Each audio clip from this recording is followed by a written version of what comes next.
दोस्त बता रहे थे कि 4 बजे स्टेटस लगाते हो संगीत का। अपने आप को जानना चाहता है वह यहाँ पर आए और संगीत का रसा स्वादन करे, अपने आप को जाने। किसी को भी जो भी काशी से है या काशी से नहीं है, यहाँ पर आना अपने लिए सौभाग्य की बात मानता है। संकट संगीत समारोह एक तरीके से शास्त्रीय संगीत का साकेत है। ये ऊर्जा जो है साल भर तक हम लोग संजो के रखते हैं और ये ऊर्जा हमें आगे बढ़ने के लिए प्रेरित करते हैं। देखा कि भाई संगीत समारोह में उत्तर को दक्षिण से जोड़ा गया। वो अनिद्रा से घिरी हुई थी, उनको नींद नहीं आती थी। तो वो संगीत समारोह में आने के बाद वो जब संगीत बजा है, संजू सहाय जी का तबला वादन, जल तरंग राजेश आचार्य जी ने बजाया था, वो मतलब पाने के बाद यहीं पर निद्रा में हो गई। क्या संगीत और शास्त्रीय संगीत में यही अंतर है जो हमें ईश्वर के निकट ले जाता है। संकट मोचन संगीत समारोह में बहुत से युवा आए हैं। इनमें से एक युवा सूरज हमारे साथ हैं, उनसे बातचीत करते हैं और इस कार्यक्रम के विषय में उनके उद्गार जानते हैं। सूरज जी, इस कार्यक्रम में मुझे बहुत सारे लोगों ने बताया कि आप कई सालों से आ रहे हैं, क्या लगाव है इस कार्यक्रम से? सबसे पहले बनारस के होने के नाते और श्री संकट मोचन संगीत समारोह जो हर साल होता है, यहाँ पर आना मतलब दिल को, मन को सुकून देने जैसा लगता है। और काशी में जिस तरीके से यह सांस्कृतिक कार्यक्रम होता है, हर किसी को भी जो भी काशी से है या काशी से नहीं है, यहाँ पर आना अपने लिए सौभाग्य की बात मानता है। मैं भी जब से आ रहा हूँ तब से अपना सौभाग्य ही मान करके केवल यहाँ आना चाहता हूँ। बस ईश्वर में आस्था है, हनुमान जी की कृपा है कि मैं। और संगीत से लगाओ? हाँ, थोड़ा बहुत है। कितना थोड़ा बहुत? मैंने तो सुना है कि आप वंशी वादन वगैरह भी करते हैं।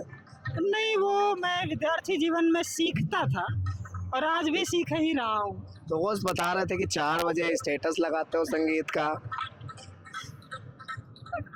रोज 4 बजे संगीत का स्टेटस लगाना वो स्टेटस जैसा ही है, लेकिन संगीत को अंतर मन से, अंतःकरण से महसूस करना अलग की बात है। संगीत केवल स्टेटस नहीं हो सकता, वह स्टेटस से कहीं दूर की और कहीं ऊपर की चीज़ है।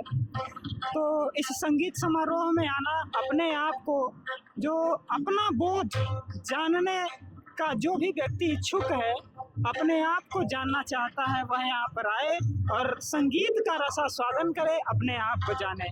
तो क्या अपने आप में आपने जाना, क्या बदलाव महसूस किया इतने सालों में?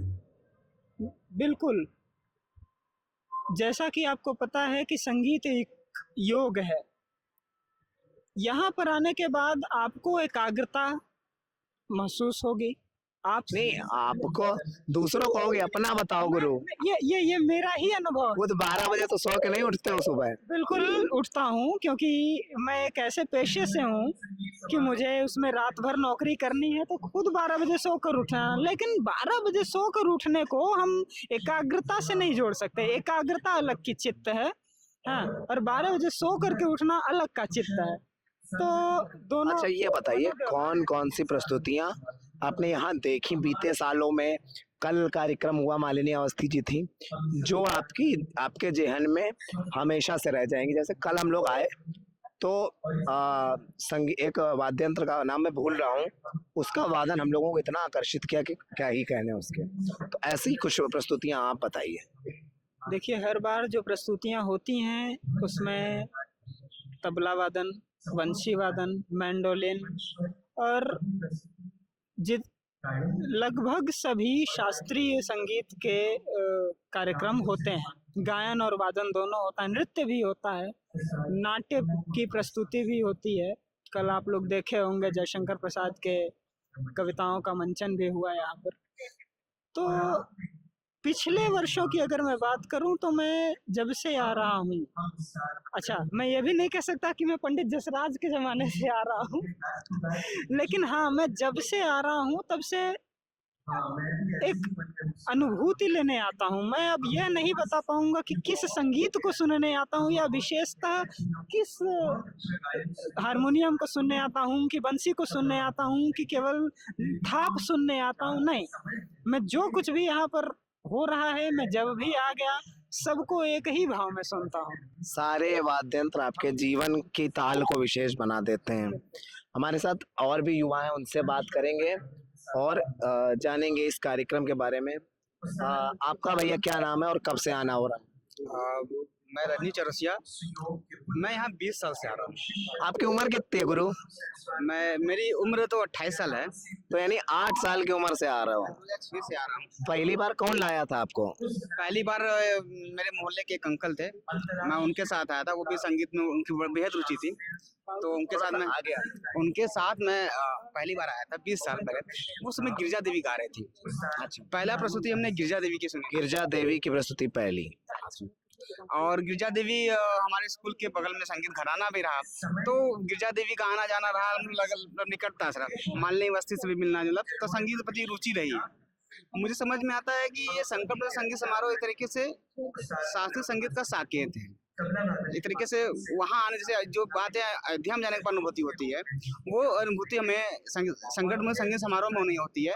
ये ऊर्जा जो है साल भर तक हम लोग संजो कर रखते हैं, और ये ऊर्जा हमें आगे बढ़ने के लिए प्रेरित करते हैं, हमेशा सकारात्मकता बनाए रखती है मन में। ये संगीत समारोह की खूबी है। और सबसे बड़ी बात ये है कि यहाँ पे हम जो आके महसूस करते हैं, वो यहाँ पे हम देखते हैं कि जो हमारा शास्त्रीय संगीत है वो शाश्वत है। यहाँ हम सजीव रूप में देखते हैं। जैसे अब कल की एक प्रस्तुति में बता दूं, कल मैं 2 घंटे यहाँ मतलब रहा, तो एक प्रस्तुति। कितने बजे आए थे आप? कल मैं यहाँ 10 बजे आया था, करीब 1:30-2 बजे तक गया यहाँ से। तो मैं देखा कि मैं सोचता हूँ मैं जीवन का जो भी वर्किंग टाइम में बचे 2-4 घंटा यहाँ संगीत समारोह में दिया जाए, क्योंकि ये दुर्लभ है। तो मैं कल का जो अनुभव बता दूं कि मैंने जो चीज महसूस किया, एक वाद्य यंत्र घट्टम, जो हमको लगता है कि उत्तर का और दक्षिण का वाद्य यंत्र है, जो दक्षिण में। देखिए पहली बार देखा कि भाई संगीत समारोह में उत्तर को दक्षिण से जोड़ा गया, उस वाद्य यंत्र ने जोड़ा है। काशी तमिल संगमम का एक रूप यहाँ पे दिखा आपको। पूरा मतलब पूरा भारत को एकाकार हुआ, उत्तर से लेकर वाद्य यंत्र के माध्यम से। और उस मंच पे देखा था कि उत्तर से लेकर के दक्षिण तक के कलाकार एक साथ बैठ करके अपने अपने वाद्य यंत्र गा रहे थे, और अपने वाद्य यंत्र से हनुमत प्रभु की आराधना कर रहे थे। और उसमें सबसे अच्छी जो राग था, हंस वाहिनी का राग। उसमें एक हंस जो है, जैसे वो तालाब सरोवर में तैरता है और अपने प्रभु को, इष्ट को याद करता है, अपनी भाषा में गुहार करता है, वैसे उस वाद्य यंत्र ने हनुमत प्रभु को याद किया, उनको राम नाम का मतलब एक लोरी सुनाई। उस वाद्य यंत्र मतलब वो बहुत अद्भुत अनुभव है। उसको सजीव देखना कि एक हंस कैसे सरोवर में गाता है, वैसे यहाँ पे देखा कि वो जो उड़प्पा गिरधर उड़प्पा जी थे, उन्होंने अपने वाद्य यंत्र से उसको दृश्य को सजीव कर दिया कि एक हंस जो है संगीत के सागर में आकर के, सरोवर में आकर के, वो हनुमत प्रभु को लोरी सुना रहा है कि हनुमत प्रभु आप अब विश्राम करिए, अब हम लोग रात के भर आपकी आराधना करेंगे। तो ये बहुत ही अनुभूति, मतलब पूरा मतलब जो सोच के आया था कि भाई लोग सोचते हैं कि बजाना तो हो रहा है, कोई मतलब वो नहीं है, लेकिन जब वो अंदर जाएगा तो अंदर एक दृश्य बनता है।